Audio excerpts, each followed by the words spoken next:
नमस्कार, बहुत बहुत स्वागत। ये जितने भी अपने नर्सिंग और जो सिस्टर ट्यूटर की जो रिक्रूटमेंट हमारी आई है उसको लेकर के आज हम चर्चा करेंगे और काफ़ी महत्वपूर्ण हमारे लिए हो जाएगा ये विषय। मध्य प्रदेश में जो व्यापम के द्वारा जो भर्ती निकाली जाती हैं, सरकार जो भर्ती निकालती हैं वो किस प्रकार से आपके साथ अन्याय करती हैं। कम से कम हम लोग हैं तो घबराने की आवश्यकता नहीं है। आपको बता दूं कि इसमें सबसे बड़े दो इशू हैं, एक है जीएनएम का इशू है और एक है मेल का इशू है। बहुत सारे जो मेल हैं वो भी बीएससी नर्सिंग वगैरह करते हैं या जीएनएम करते हैं, मतलब मेल जो होते हैं, और वो उनको बाकायदा उनसे फीस ली जाती है, उनको डिप्लोमा कराया जाता है और डिग्री कराई जाती है। उसके बाद जब इस प्रकार से जब उनके साथ धोखा किया जाता है, एक बहुत ही बड़ा वाहियात चीज होती है। दो इशू को लेकर के वीडियो है, डोंट वरी। एएनएम को लेकर के हमने जिस प्रकार से लीड किया था और लोगों को जीत दिलाई थी, आपके लिए भी वो दिन दूर नहीं जब आप इसमें सम्मिलित भी होंगे अभी, और लास्ट में आपको हम इसमें अपॉइंटमेंट भी आपको मिलेगा। लेकिन हाँ, बहुत धैर्य से, बहुत प्रॉपर तरीके से, क्योंकि इसमें एक एक रूल्स को समझ करके तमाम चीजों को देख करके ही आगे बढ़ना है। तो सबसे पहले हम इसकी चर्चा करेंगे। ये बता दूं आपको मैं कि ऑनलाइन आवेदन फॉर्म भरने की तिथि 20 अप्रैल तक है, मतलब अपने को किसी भी हाल में एक हफ्ते के अंदर इसमें सारी चीजें करनी पड़ेंगी। कोई 15 मई से, तो 15 मई से अगर डेट है तो जरूरी नहीं कि 15 मई से हो, जून भी हो सकता है, पर 15 मई हम मान के चलेंगे, 15 मई को पेपर हो गई होगा। ठीक है, एक मैंने ग्रुप बना दिया है। ठीक है, ग्रुप का जो लिंक है इसमें मैंने डाल दिया है। ग्रुप का लिंक देखो चैट बॉक्स पर है। प्लीज, बहुत बहुत परेशान है एमपी सरकार से हम। ठीक है रविंद्र जी, हम तो कोशिश कर जाए, घबराने की आवश्यकता नहीं है। अब ये जो इशू है बेसिक तौर पर वहां मैं चलता हूँ सीधे सीधे उस इशू पर जहां पर हमारे लिए ये है इंपॉर्टेंट चीज, जो पात्रता की शर्तें और शैक्षणिक अर्हताएं हैं। ये दो चीजें शासकीय स्वास्थ्य संस्थाओं तथा स्वशासी चिकित्सा महाविद्यालयों में नर्सिंग ऑफिसर के सीधी भर्ती होती है। न्यूनतम शैक्षणिक योग्यता, जिसमें उन्होंने कहा है कि आपके पास पीसीबी, पहली बात तो ये सबसे वाहियात यही किया उन्होंने कि भौतिक शास्त्र, रसायन शास्त्र, जीव विज्ञान, ये गलत है।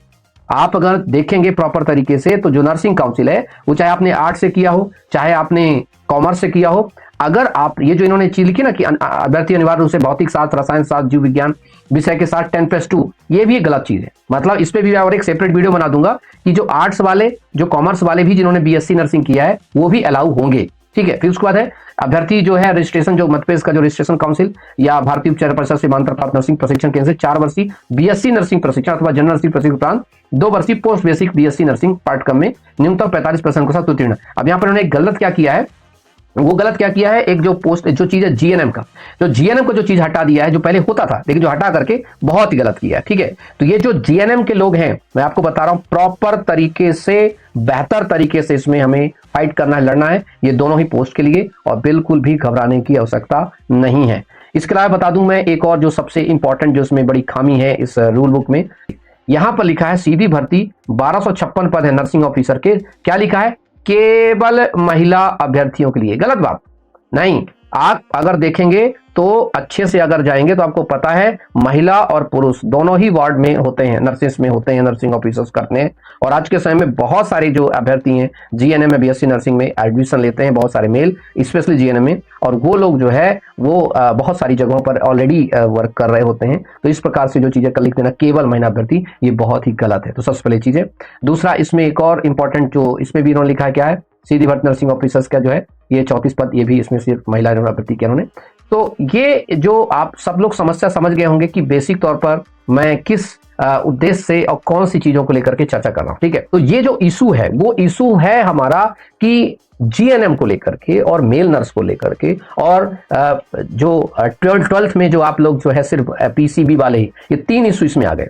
क्योंकि बहुत सारी जो महिलाएं हैं जिन्होंने आज से 10 साल पहले, 15 साल पहले कॉमर्स के बाद या कि आर्ट्स के बाद, क्योंकि बेसिक तौर पर पहले आर्ट्स के बाद ही जो है बीएससी नर्सिंग करने जाती थी, तो क्या जो लड़कियां जिन्होंने बीएससी नर्सिंग किया आर्ट्स के बाद, क्या आप उनको बाहर कर देंगे? क्या उनको नहीं लेंगे? एक सबसे बड़ा सवाल ये है। मतलब उनको लिखना चाहिए कि इस डेट तक की हुई महिलाओं को हम लेंगे। भाई, जब तक नियम नहीं बनाए जाते, गैजेट नहीं लागू किया जाता, उसके पहले तक के लोगों को वैल्यूएट करना ही करना पड़ता है। तो सबसे पहले आपको एग्जाम में बैठवाना, और गलती से भी जब तक आपके पिटीशन में ऑर्डर ना हो आप एग्जाम फॉर्म नहीं भरेंगे, ये मेरा सख्त आप सभी को निर्देश है। इसलिए मैंने ग्रुप बना दिया है, जीएनएम का इशू, मेल इशू, ठीक है, और जिनका बीएससी है नर्सिंग का, लेकिन उनके पास 12th है बेसिक तौर पर, वो पीसीबी ना होकर के आर्ट्स या कॉमर्स से। तो ये 3 इशू मैंने आपको बताए। तो सबसे पहला इशू जीएनएम का इशू, कि जो जीएनएम की जो कैंडिडेट्स हैं जिन्होंने जीएनएम कर रखा है उनके इसमें एलिजिबल करवाया जाएगा।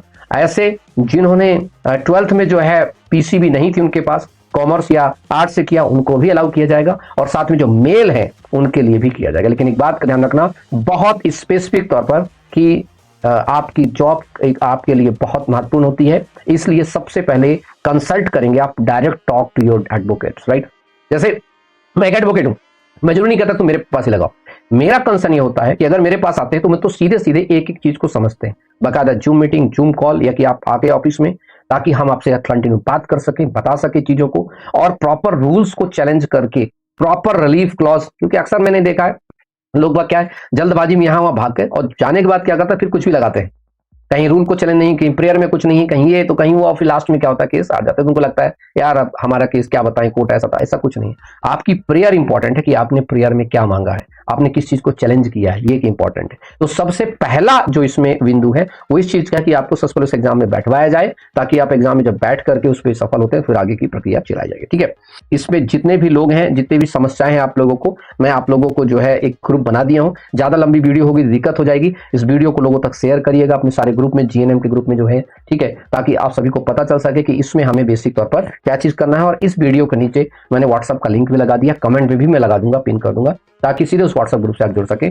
और मोबाइल का एक नंबर भी रहेगा उसमें आप डायरेक्टली मुझसे बात कर सकते हैं, मिस कॉल मार सकते हैं, कॉल कर सकते हैं, व्हाट्सएप कर सकते हैं, ताकि आपको कोई जो डाउट हो मैं दूर कर दूंगा। वो भी मैं कमेंट बॉक्स में मोबाइल नंबर भी एडवोकेट एनएससी ज्वाइन करके लगवा दूंगा, 9268683079, ठीक है। थैंक यू सो मच, अपना सब लोग ध्यान रखेंगे।